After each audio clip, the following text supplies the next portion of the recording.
Israel फिलिस्तीन युद्ध हर दिन गुजरने के साथ भयावह रूप लेता जा रहा है। इस युद्ध में अब तक हजारों बेगुनाहों की जान जा चुकी है और ये संख्या हर दिन बढ़ती ही जा रही है।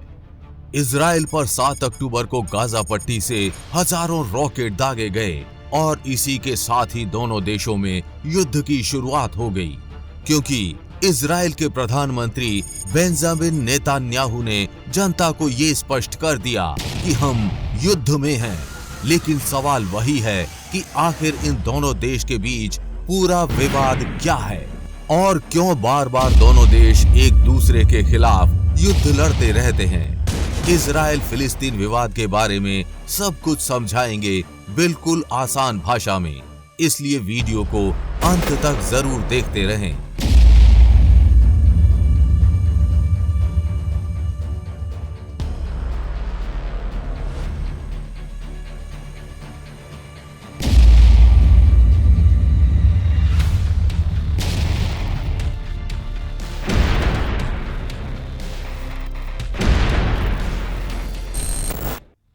इजराइल फिलिस्तीन युद्ध को समझने से पहले हमको इतिहास में चलना होगा। इजराइल और फिलिस्तीन विवाद की जड़ें सालों पुरानी हैं, यानी इजराइल और फिलिस्तीन का विवाद वर्षों पुराना है। साल 2021 में भी दोनों देशों के बीच युद्ध जैसे हालात पनपे थे। दोनों देशों ने एक दूसरे पर अंधाधुंध गोलीबारी की थी। ठीक ऐसा ही दृश्य एक बार फिर से अब देखने को मिल रहा है। इस विवाद की शुरुआत इजराइल की स्थापना के बाद से ही शुरू हो गई थी, जो आज तक चला आ रहा है। जैसे भारत से पाकिस्तान अलग होते ही पहला युद्ध 1948 में हो गया था। भारत पाकिस्तान विवाद भी अंग्रेजों की देन था और ये इजराइल फिलिस्तीन विवाद भी अंग्रेजों की ही देन है। इस विवाद में पहले भी कई बार बेगुनाहों का नरसंहार भी हुआ है, लेकिन ऐसा नहीं कि दूसरे देशों ने इस विवाद को खत्म कराने की कोशिश नहीं की। कई देशों द्वारा अपने स्तर पर विवाद में मध्यस्थता करके विवाद को सुलझाने की पुरजोर कोशिश की गई। साथ ही कई समझौते भी हुए, किंतु आज भी विवादित स्थिति जस की तस बनी हुई है, जैसे कि भारत पाकिस्तान विवाद। प्रथम विश्व युद्ध में ओटोमन साम्राज्य के हार जाने के बाद जमीन का वो टुकड़ा जो फिलिस्तीन के नाम से जाना जाता था, ब्रिटेन ने अपने कब्जे में ले लिया। उस समय तक इजराइल नाम का कोई देश अस्तित्व में नहीं था। यहाँ पर अल्पसंख्यक यहूदी और बहुसंख्यक अरब रहा करते थे। फिलिस्तीनी अरब और यहूदियों में विवाद तब शुरू हुआ जब प्रथम विश्व युद्ध में ओटोमन साम्राज्य के कई देश टुकड़ों में बंट गए थे। ये वही समय था जब राष्ट्रवाद की लहर सभी को एक कर रही थी। इटली और जर्मनी राष्ट्रवाद के नाम पर एक हो रहे थे। इसका असर ये हुआ कि राष्ट्रवाद की भावना यहूदी लोगों के बीच भी जगने लगी और उन्हें भी अपने पवित्र स्थान पर पुनः जाकर बसने की इच्छा जागृत हुई। दरअसल इजराइल फिलिस्तीन विवाद के मूल में दो धार्मिक सभ्यताओं का टकराव है। वर्तमान इजराइल का यरूशलेम यहूदी, ईसाईयत और इस्लाम तीनों के लिए पवित्र है, क्योंकि यहाँ किंग सोलोमन ने पहला पवित्र मंदिर बनाया, जिसे यहूदी अपना सबसे पवित्र स्थल मानते हैं, तो ईसाई मानते हैं कि ईसा मसीह को यहीं सूली पर चढ़ाया गया था। इस्लाम में इस शहर को मक्का और मदीना के बाद तीसरा सबसे पवित्र शहर माना जाता है, यानी यरूशलेम यहूदी, ईसाईयत और मुसलमानों सभी के लिए महत्वपूर्ण है। चलिए अब वापस लौटते हैं इतिहास में। जैसे ही यहूदी लोगों के बीच अपने पवित्र स्थान पर पुनः जाकर बसने की इच्छा जागृत हुई, फिर क्या था, यहूदियों और अंतरराष्ट्रीय समुदाय ने यहूदियों के लिए फिलिस्तीन को एक राष्ट्रीय घर के तौर पर जगह देने के लिए ब्रिटेन को कहा, लेकिन ब्रिटेन ने मना कर दिया। यहूदी मानते थे कि ये उनके पूर्वजों का घर है, वहीं फिलिस्तीनी और अरब देश उस जगह को फिलिस्तीनी राष्ट्र के रूप में एक अलग देश बनाना चाहते थे।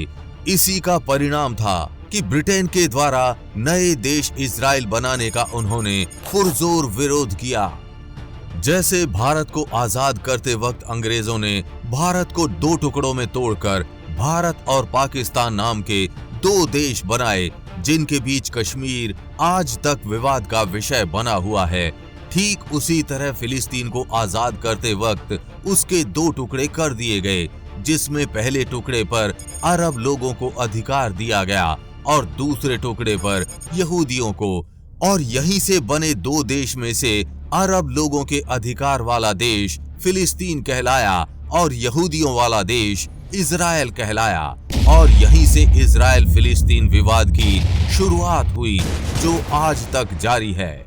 विवाद की शुरुआत यरूशलेम को लेकर हुई थी। कहा तो ये भी जाता है कि यरूशलेम वाला हिस्सा यहूदियों ने यानी इजराइल ने अरब देशों को पैसे देकर खरीदा था। संयुक्त राष्ट्र ने 29 नवंबर 1947 को द्विराष्ट्र सिद्धांत के तहत अपना फैसला सुनाया और फिलिस्तीन इलाके को यहूदी और अरब देशों में बांट दिया। यरूशलेम को अंतर्राष्ट्रीय शहर घोषित किया गया। यहूदियों ने इस फैसले को तुरंत मान्यता दे दी, लेकिन अरब देशों ने इसे स्वीकार नहीं किया। एक तरफ जहां इजराइल यरूशलेम को अपनी राजधानी बताता है, तो वहीं दुनिया का कोई भी देश यरूशलेम को इजराइल की राजधानी नहीं मानता। इसके बाद 1948 में अंग्रेज इस इलाके को छोड़कर चले गए और 14 मई 1948 को यहूदियों का देश इजराइल वजूद में आया। हालांकि पड़ोसी अरब देशों को ये नागवार गुजरा और मिस्र, सीरिया और जॉर्डन ने मिलकर इजराइल पर हमला कर दिया। इस युद्ध में इजराइल की जीत हुई। 1967 में एक बार फिर इन देशों ने इजराइल पर हमला किया, लेकिन इजराइल ने 6 दिन में ही उन्हें हरा दिया और वेस्ट बैंक, गाजा और पूर्वी यरूशलेम पर कब्जा कर लिया। इस युद्ध के बाद से ही वेस्ट बैंक और पूर्वी यरूशलेम पर इजराइल का कब्जा है, जबकि गाजा के कुछ हिस्से को उसने लौटा दिया था। ज्यादातर फिलिस्तीनी गाजा और वेस्ट बैंक में रहते हैं और उन्हें अक्सर इजराइल की ज्यादतियों का सामना करना पड़ता है। यानी जब जब इजराइल और फिलिस्तीन का युद्ध हुआ, फिलिस्तीन को इजराइल से मात मिली और साथ ही हर बार के युद्ध के साथ फिलिस्तीन अपना हिस्सा और गंवाता गया, जो आप इस मैप से समझ सकते हैं। मैप में आप देख सकते हैं 1947 में सफेद वाला हिस्सा इजराइल है, जबकि हरे वाला हिस्सा फिलिस्तीन, यानी दोनों के पास लगभग बराबर जमीन थी, जो हर दिन और हर युद्ध के साथ घटती गई। 1967 के युद्ध के बाद इजराइल का हिस्सा और बढ़ गया और आज के मैप को देखें तो फिलिस्तीन के पास ना के बराबर जमीन बची है, जबकि इजराइल पूरे फिलिस्तीन वाले हिस्से पर कब्जा कर चुका है, जो इस विवाद का मुख्य कारण है। अब आपके मन में सवाल आ रहा होगा कि फिलिस्तीन तो समझ आ गया, लेकिन ये हमास और गाजा पट्टी क्या है? तो आपको बता दें कि हमास एक फिलिस्तीनी उग्रवादी संगठन है, जिसका नियंत्रण गाजा पट्टी नामक जगह पर है। हमास ने इजराइल को पूरी तरह से तबाह करने की कसम खाई हुई है। गाजा पट्टी पर इजराइल का काफी समय तक कब्जा रहा। फिर 2007 के आसपास इजराइल ने ये क्षेत्र छोड़ दिया और फिलिस्तीन को इसकी राजकीय जिम्मेदारी दे दी, किंतु हमास ने इस पर अपना कब्जा कर लिया। हमास फिलिस्तीन का एक शक्तिशाली संगठन है।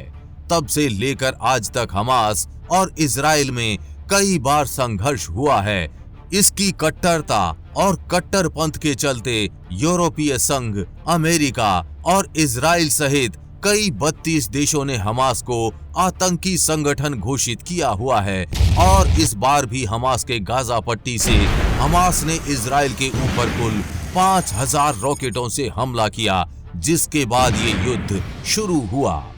इस युद्ध के बारे में आपके क्या विचार हैं और आप किसके समर्थन में खड़े हैं? नीचे कमेंट बॉक्स में लिखकर जरूर बताएं। हमें पूरी उम्मीद है कि आपको ये जानकारी अच्छी लगी होगी, और जानकारी अच्छी लगी हो तो शेयर के बटन पर क्लिक करके इस अच्छी जानकारी को ज्यादा से ज्यादा लोगों में फैलाएं, जिससे आपके दोस्त और रिश्तेदार भी कुछ अच्छा सीख पाएं। साथ ही आप भी वीडियो को लाइक जरूर करके जाएं। आगे भी ऐसी इंफॉर्मेटिव वीडियोस आती रहेंगी, इसलिए अपडेटेड रहने के लिए चैनल को सब्सक्राइब करके बेल नोटिफिकेशन ऑन जरूर कर लें। जल्द मिलेंगे ऐसी ही इंफॉर्मेटिव वीडियोस के साथ और आपको कुछ अच्छा सिखाएंगे। तब तक के लिए जय हिंद, जय भारत।